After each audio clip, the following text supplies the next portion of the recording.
let me just turn the page then to the combine in that regard. Who are those running backs and receivers that you think are going to gain a lot of attention when they do get on that stripe in the 40 in a couple Fridays from now, Charles? Oh boy! Well, when you when you start putting look, Rich, let's start with where you started.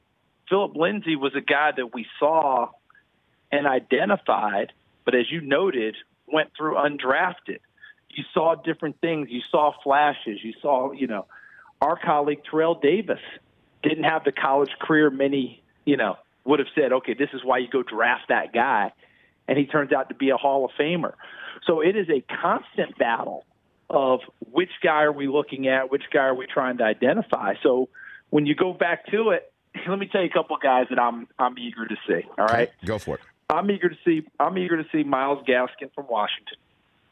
Okay, as a runner, because I liked what he did year in and year out there. Okay, we're not going to get to see Bryce Love full go, I don't believe, because of the knee. But there's a kid, Damian Harris from Alabama, who's been in the spotlight for a long time. Does he have the burst you're looking for? Is he more workmanlike, or is he really the real deal?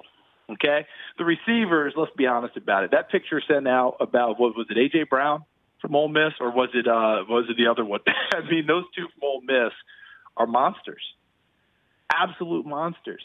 I want to see them toe the stripe and run the 40, because if they're running it at that size with those muscles and they're running the speed that you want to see from a receiver, it could be game, set, and match right there for a lot of teams. The worst thing that can happen, though, is you go there and they've got all this, and they look the part, and then they run into 4.6s. That changes things for them. So I'm eager to watch those kind of guys go, and I can't wait to see when we all get together and, look back next year, as you said. Philip Lindsay wasn't even drafted.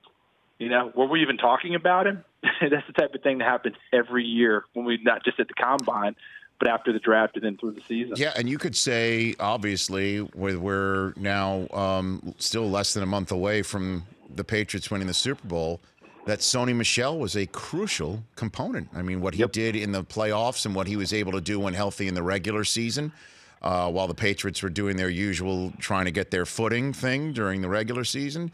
Nick Chubb, what he was able to do. Yep. I mean, just the two Georgia guys right there, which is another reason why, when you are hitting the free agent market with Le'Veon Bell and Jason LaCanfora, our old compadre from the NFL Network, now with CBS Sports, tweeting out saying he wants $50 million in the first 2 years.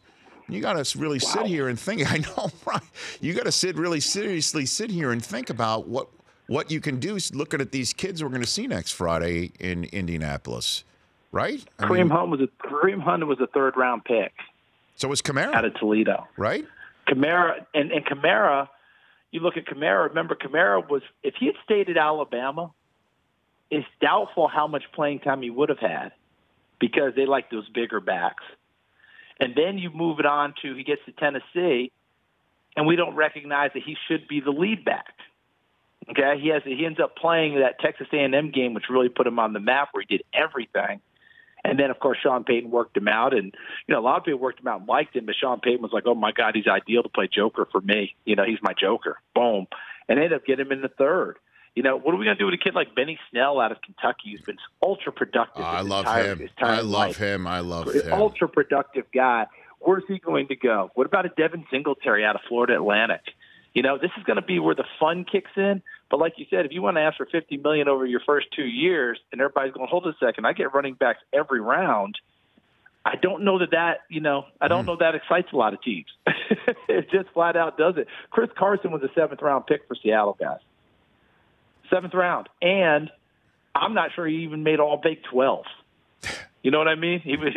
When you go back and look at it at Oklahoma State and in their style of offense, he wasn't going to be a feature guy, but he fit exactly what Seattle wanted, because in their scouting, his size, his build, how he runs the football, that worked for them. And even when they haven't had that guy sustain, they've had enough runners they've been able to fill in over time between the Marshawn Lynch's to where we are with Carson, that they still are able to get some productivity out of them along the way. The Rich Eisen Show, weekdays at noon Eastern on Audience.